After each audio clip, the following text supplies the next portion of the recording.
The Nathan, Nat and Shaun podcast. Hey, now, it's a pretty low-key weekend for me, but on Saturday night we decided to go down the local pub down the road with our neighbours next door. Lovely. I know this is what you're talking about. It's delightful. Yeah, it's just on the river, and that was going to be just... That was cool. But so we got my older son, Lachlan, to drive us and the neighbours just down the road, Yeah. you know? It's like, we could have rode our bikes, but we didn't. Yeah. So they get in the car, we just start driving down the road, and Lisa, my neighbour, goes, "Oh, my God, you guys have got this in your car too." And I didn't know what she was talking about. We look up on the windscreen, and one of the boys has drawn a penis in the front of the windscreen where the dust is. Yes. And if anyone's got teenage kids, or any kids really, the boys love to do it. They do, don't they? It is, and I think it's something that they never grow out of, Shaun. Would that be safe to say? That is so true. And I bring this up because then Raph, our neighbour, he jumps in and he goes, so he has worked on and off on mine sites for a long time. He's based in the city these days, but he set up on the mine site that he was at, they had to have a big stop-down meeting because all the guys kept carried away just drawing big penises on the trucks and the loaders. Just too many. It's just too much. There is such a thing as too many penises. Exactly. Oh. They made it a rule. There's Beltower Times had a beautiful series of people drawing them on the beach.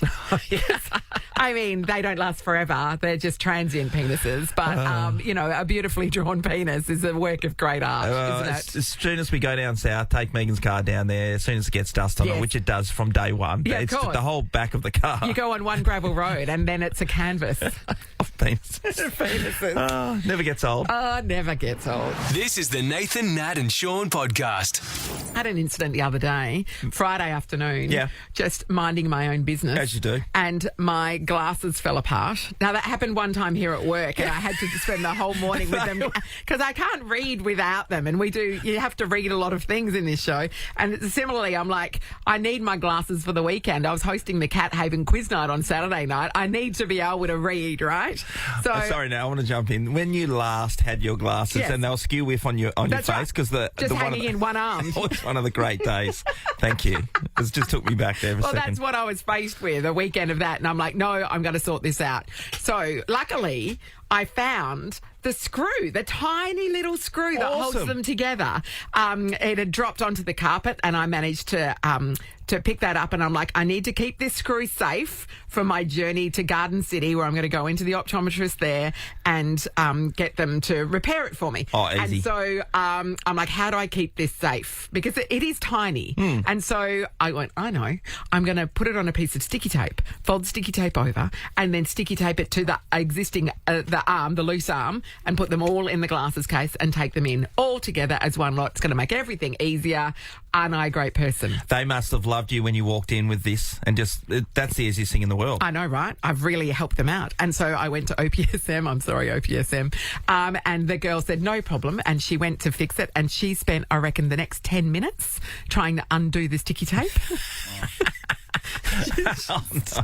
She's like trying to do it with her nails. She'd get somebody else to come and try. I don't know what I did to that sticky tape, but it was impenetrable, Shaun. And so in the end, she cut it away till there was just a tiny piece of tape holding the tiny screw. Yeah. And even then, she couldn't get that off. So she then had to call another girl over to help her. She managed to get off. She only had short nails. Everybody's long nails was getting them in trouble. She had short nails. She was able to prise the tiny screw off the tiny piece of sticky tape.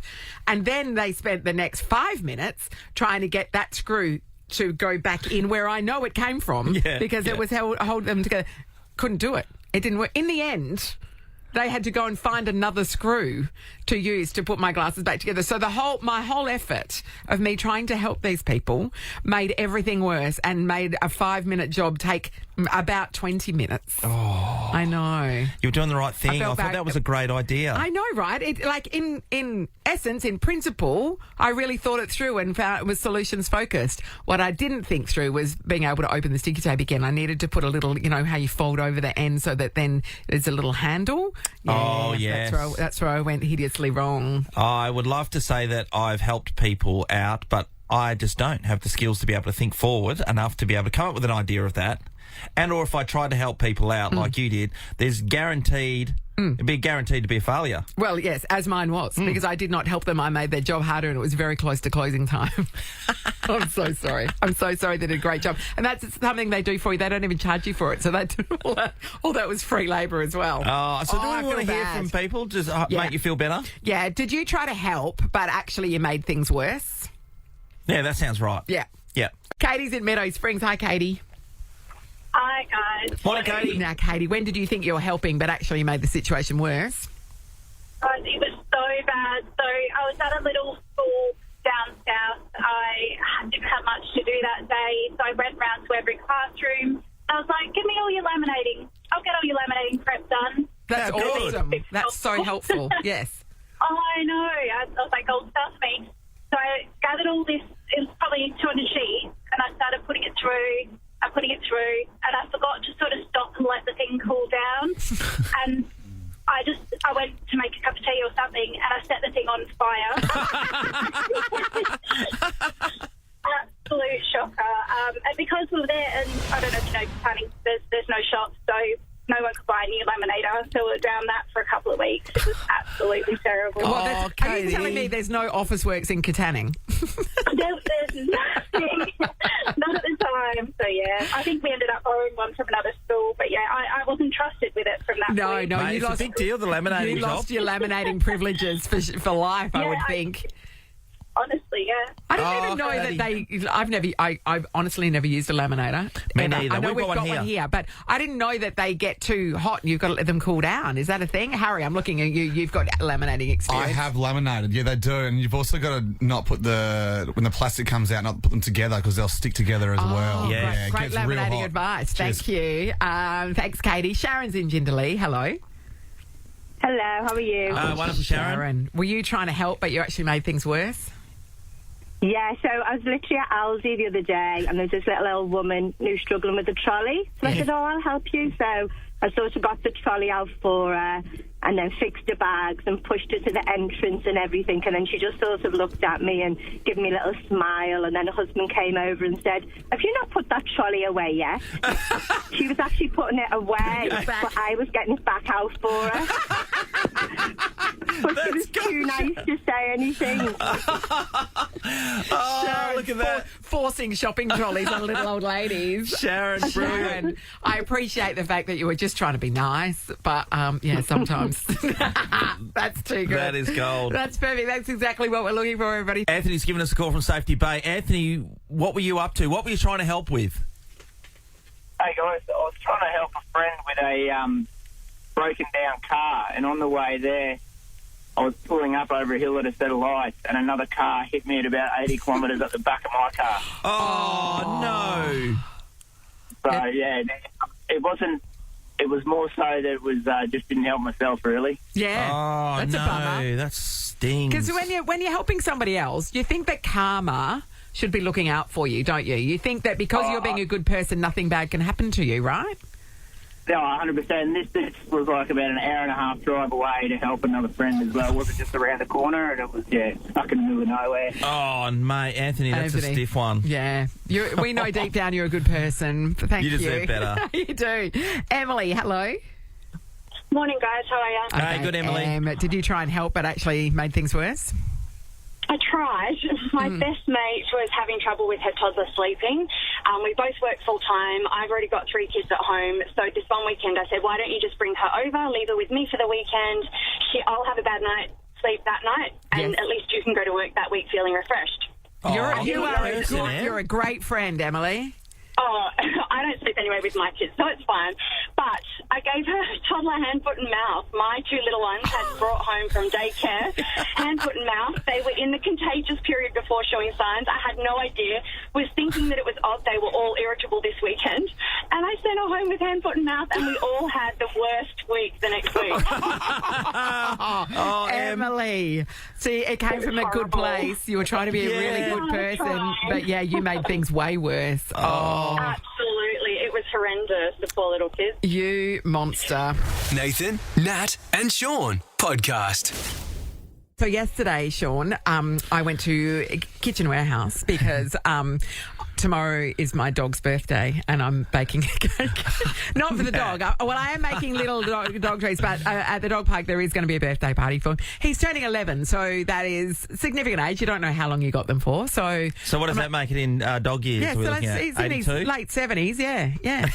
So in his late 70s. It's funny, sorry. I know, it is. He's a bit of a grumpy old man these days. But while I was there, so I was just buying some supplies to make the cake. That I'm going to make a cake that what is it? That celebrates his passions. No, for the people. Okay. So I won't spoil the surprise. I'll wait till I've made it and whether if I can be bothered. Good on you. So I was in the Kitchen Warehouse and the entire shop was full of dads with their kids buying Mother's Day presents a full week away from Mother's Day. I was blown away. There were so many, like, oh, do you think Mum would like this? And I'm like, you're supposed to do this like Saturday afternoon at about 4:45. That's right, the last moment. Not a full week away. For sure. So obviously, Sean, you've organised Mother's Day gifts for Megan and Mum. Yeah. Oh, can I just say, first of all, isn't it amazing? So the husbands and the kids, they go straight to the Kitchen Warehouse. Mum's only going to live in this part. This is where she is. This is her work. There are things there that are gifts, Sean, that are, a bit of fun as well. It's not all just toasters. No, Nat, I did find something that I just got to see how long it's going to take to get here. Last Friday, I think I was talking about the fact that my son Ollie was calling Megan and me bro all the time. Yes. So when your phone hears all that stuff, all this stuff's coming up on Instagram. Right. So there's some great T-shirts. It starts off, it says, at the top of the T-shirt says Mum, and then it goes Mo, and then it's his first name, and then it's brother. So I thought, that's a perfect Mother's Day gift. Amazing. Yeah. So it won't be here in time, but it'll be lovely. No. It'll be lovely. And your mum? Yeah, I have to get on to that. What will I get, Mum? Who's out of the kids who organises the Kelly, obviously? Does she? No, she doesn't. No. We've been doing individual stuff for Mum these days. Yeah. I don't know what I'll get her. That's a really good point. I might need to put some thought into it. Oh, well, you've got, heaps of days. It's only Monday. It's not till next Sunday. Mate. You got that. It's a lifetime away. Get your hopes up, Sue. Something great's coming. This is the Nathan, Nat and Shaun podcast. Sitting in Nathan's chair right now, and boy's going to notice when you go on. Caleb Bassett. I didn't even have to adjust the height. It's been great. Oh, that's good. That is perfect. Really good. That is good. Yeah, see that. So sport all weekend, yeah? Sport all weekend. So did the double on Saturday, covered the waffle. Yes. So I've been really getting into the waffle, which has been fun. What game were you at? We were at Peel versus West Perth. So I couldn't go out to it because I had to do the AFL straight afterwards. Yep. So I rocked up to Optus Stadium early, and I didn't do Peel, I did Perth versus South Freo. Okay. Yeah, right. I did that on the computer, and then I wrote up my match report straight away, and then Eagles started, so then I switched straight into Eagles mode. And then the next day, Sunday, I came in and I did my follows, so I did a follow-up on... Who did I do? Isaiah Winder, who played really well for South Fremantle. He kicked 3 goals for them, and I tidied up my follow on Bailey Williams. Bailey Williams, who doesn't know who you are, who thinks you should play sport, you'd be really good.